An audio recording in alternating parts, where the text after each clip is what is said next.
On the night of July 16, 1918, the last living Tsar of Russia and his family sleep soundly, unaware that the bloody civil war sweeping the country will soon overtake them. For 78 days, the family has lived in a drab compound in the remote city of Yekaterinburg, near the Siberian border, prisoners of communist revolutionaries fighting to control Russia. Just past midnight, with troops loyal to the Tsar fast approaching the city, the guards wake the royal family, telling them that they are being moved to a safe location. But the guards have no intention of protecting the family, and this night will soon become the brutal closing chapter of 3 centuries of Romanov rule.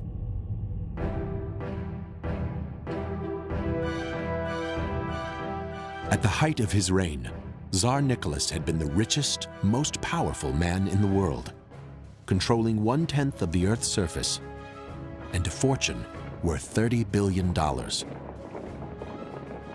Until the revolution, the Tsar was considered the anointed of God. He controlled the government. He was the supreme head of the Orthodox Church.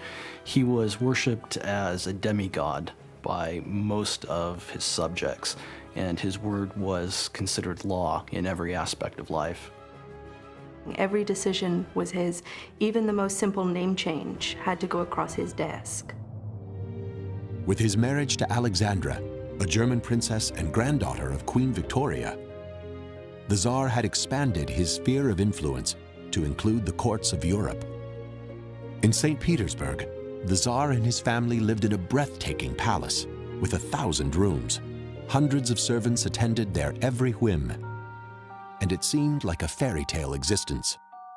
I think the picture that most people had of the Romanovs was of a very privileged family, but a family with which they could identify.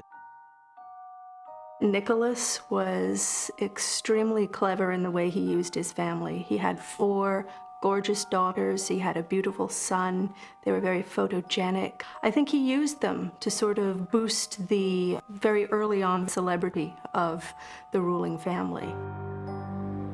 But the Romanovs harbored dark secrets behind these carefully orchestrated images. Once omnipotent, their far-reaching powers were inexorably slipping from their grasp. Inside the palace, the long-awaited heir to the throne was diagnosed with hemophilia. The slightest of injuries could bring on premature death for Alexei and a crisis of succession for the royal family. Guards protected the young Tsarevich day and night and kept his condition secret from the Russian people. Alexandra was desperate to help her son, so she turned to a mystic healer named Grigory Rasputin. Despite his questionable reputation, Rasputin quickly became one of the Tsarina's closest advisors, fueling the Russian people's growing mistrust of the German-born Tsarina.